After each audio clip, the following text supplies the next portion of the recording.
नमस्कार दोस्तों, आपका स्वागत है। मेरा नाम है चंद्रिका प्रसाद। इस वीडियो में हम पढ़ेंगे दोस्तों पंचायतों के बारे में। भारतीय संविधान के भाग 9 में अनुच्छेद 243 में पंचायतों के बारे में प्रावधान किया गया है दोस्तों। इसके अंतर्गत हम पढ़ेंगे स्थानीय स्वशासन की शुरुआत, बलवंत राय मेहता समिति, अशोक मेहता समिति, यमयल सिंघवी समिति, पीके थुंगन समिति, पंचायतों को संवैधानिक दर्जा प्राप्त होना, 73वां संविधान संशोधन अधिनियम 1992-93, पंचायतों का गठन, उनकी संरचना, पंचायतों में आरक्षण, पंचायतों का कार्यकाल, सदस्यों की योग्यताएं अयोग्यताएं, राज्य वित्त आयोग और राज्य निर्वाचन आयोग के बारे में दोस्तों। तो चलिए इसको शुरू करते हैं। पंचायतें। स्थानीय स्वशासन।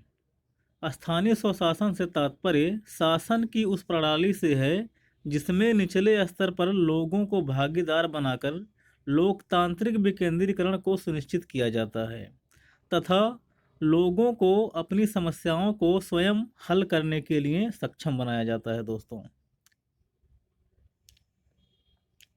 भारत में स्थानीय स्वशासन संस्थाओं का अस्तित्व प्राचीन काल में मौर्य काल तथा चोल काल में देखने को मिलता है।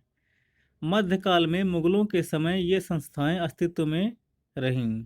आधुनिक काल में ब्रिटिश शासन द्वारा भी स्थानीय स्वशासन के लिए कुछ प्रयास किए गए। लॉर्ड रिपन को भारत में स्थानीय स्वशासन का जनक माना जाता है। इन्होंने स्थानीय स्वशासन के लिए 1882 में एक प्रस्ताव पारित किया जिसके द्वारा पूरे देश में उपखंड अथवा तालुका बोर्ड और जिला बोर्ड स्थापित करने का सुझाव दिया गया। इस प्रस्ताव को भारत में स्थानीय स्वशासन का मैग्ना कार्टा कहा जाता है दोस्तों। स्वतंत्रता प्राप्ति के बाद गांधी जी के ग्राम स्वराज की अवधारणा को साकार करने के उद्देश्य से पंचायती राज व्यवस्था पर विशेष बल दिया गया।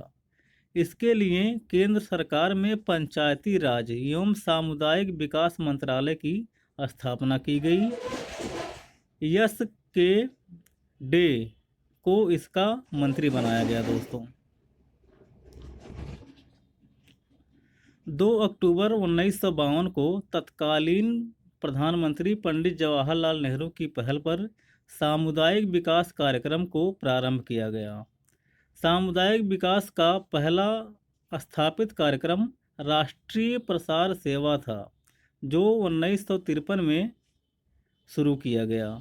इस कार्यक्रम का मुख्य उद्देश्य देश के आर्थिक विकास एवं सामाजिक पुनरुद्धार कार्यक्रमों के प्रति जनता में रुचि पैदा करना तथा उनकी भागीदारी बढ़ाना था दोस्तों। बलवंत राय मेहता समिति 1957। सामुदायिक विकास कार्यक्रम असफल रहा क्योंकि उसमें जनता भागीदार नहीं बन पाई और वह केवल सरकारी अधिकारियों तक सीमित रहा। इसके बाद पंचायती राज व्यवस्था को मजबूत बनाने की सिफारिश करने के लिए 1957 में बलवंत राय मेहता की अध्यक्षता में ग्रामोद्धार समिति का गठन किया गया। 1957 के अंत में इस समिति ने अपनी रिपोर्ट प्रस्तुत की जिसमें ग्राम स्तर पर ग्राम पंचायत, प्रखंड स्तर पर क्षेत्र पंचायत तथा जिला स्तर पर जिला पंचायत का गठन कर प्रजातांत्रिक विकेंद्रीकरण की सिफारिश की गई। सर्वप्रथम आंध्र प्रदेश में प्रायोगिक तौर पर अगस्त 1948 में वहां के कुछ भागों में पंचायती राज व्यवस्था को लागू किया गया था।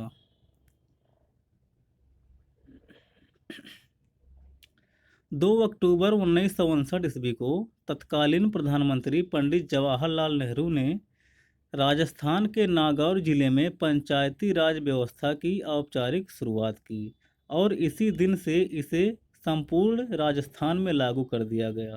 अतः राजस्थान देश का पहला ऐसा राज्य बना जहां सर्वप्रथम पंचायती राज व्यवस्था की स्थापना करी गई। इसके बाद 1959 में ही आंध्र प्रदेश, 1960 में असम, तमिलनाडु तथा कर्नाटक में, 1962 में पंजाब में, 1963 में गुजरात में तथा 1964 में पश्चिम बंगाल में पंचायती राज व्यवस्था को प्रारंभ किया गया। अशोक मेहता समिति 1977।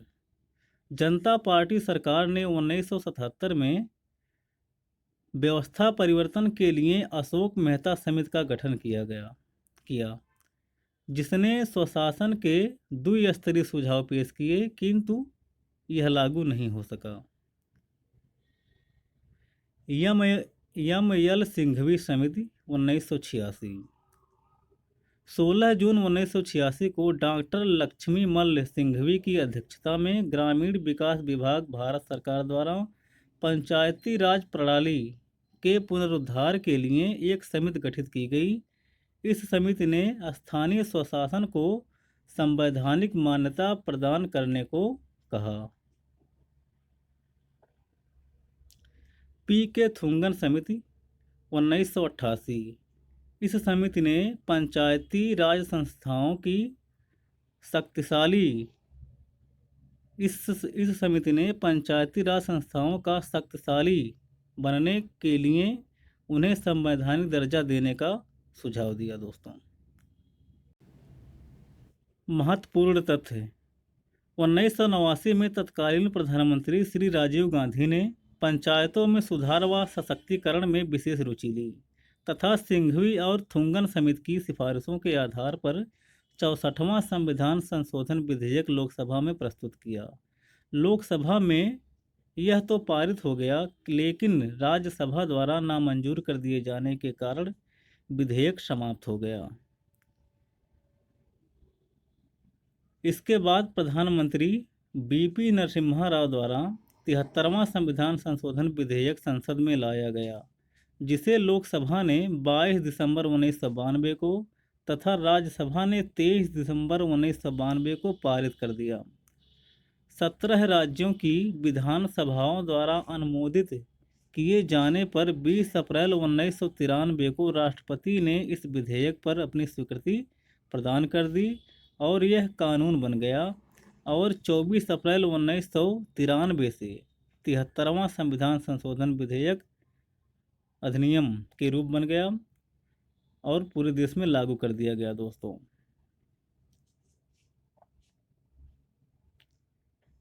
73वां संविधान संशोधन 1993 में पारित होने के बाद 73वां संविधान संशोधन अधिनियम देश के संघीय लोकतांत्रिक ढांचे में एक नए युग का सूत्रपात हुआ और पंचायती राज संस्थाओं को संवैधानिक दर्जा प्राप्त हुआ। दोस्तों,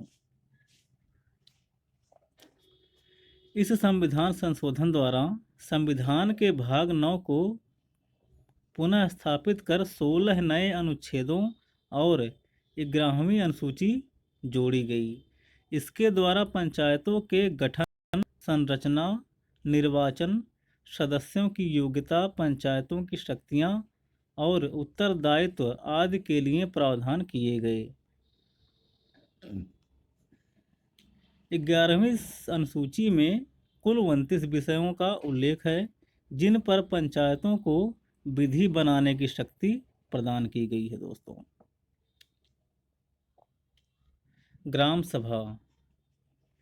इस अधिनियम द्वारा ग्राम सभा को संवैधानिक दर्जा दिया गया। किसी ग्राम की निर्वाचन नामावली में दर्ज नामों वाले व्यक्तियों को सामूहिक रूप से ग्राम सभा कहा जाता है। ग्राम सभा में एक या एक से अधिक गांव भी शामिल किए जा सकते हैं।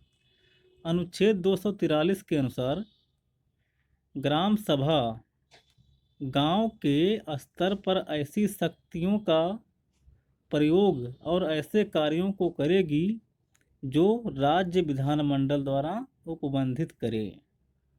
राज्य विधानमंडल।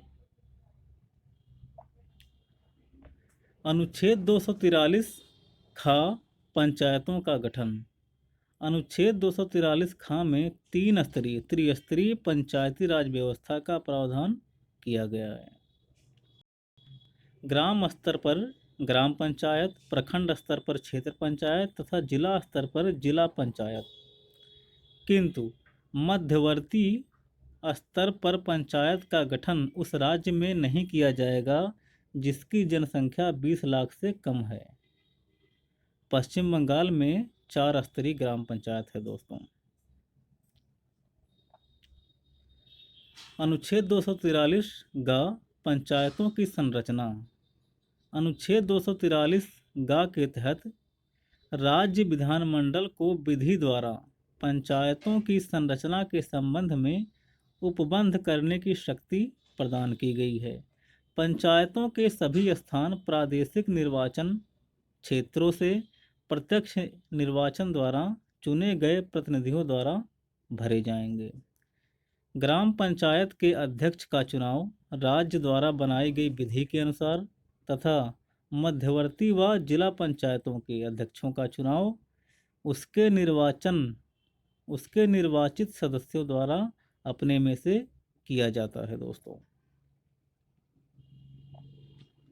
अनुच्छेद 243 घ पंचायतों में आरक्षण। पंचायतों में अनुसूचित जातियों, अनुसूचित जनजातियों और महिलाओं का प्रावधान किया गया है, जिसका आधार ग्राम सभा की जनसंख्या होती है। इसमें से 1/3 भाग इस वर्ग की महिलाओं के लिए होता है। आरक्षण चक्रानुक्रम में होता है दोस्तों। नोट: सभी वर्ग की महिलाओं के लिए 1/3 भाग आरक्षित होता है। पंचायतों का कार्यकाल। सभी स्तर की पंचायतों का कार्यकाल प्रथम अधिवेशन की तारीख से 5 वर्ष निर्धारित किया गया है। पंचायतों का कार्यकाल पूरा होने से पहले चुनाव करा लिया जाता है। यदि उसे समय से पहले ही भंग कर दिया गया हो तो 6 माह की अवधि के पूर्व दोबारा चुनाव करा लिया जाता है। किंतु पंचायत का कार्यकाल केवल 6 महीने ही बचा हो तो भले ही पंचायत भंग हो गई हो, चुनाव नहीं कराया जाता। पुनर्गठित पंचायत का कार्यकाल शेष अवधि के लिए होता है। सदस्यों की अयोग्यताएं।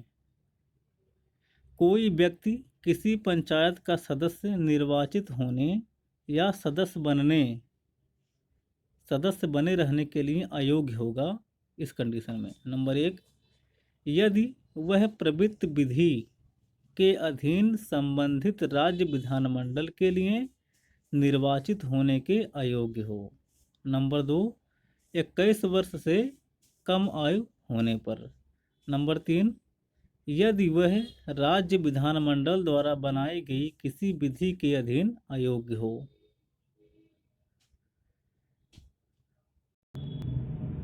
पंचायतों की शक्तियां, प्राधिकार तथा उत्तरदायित्व।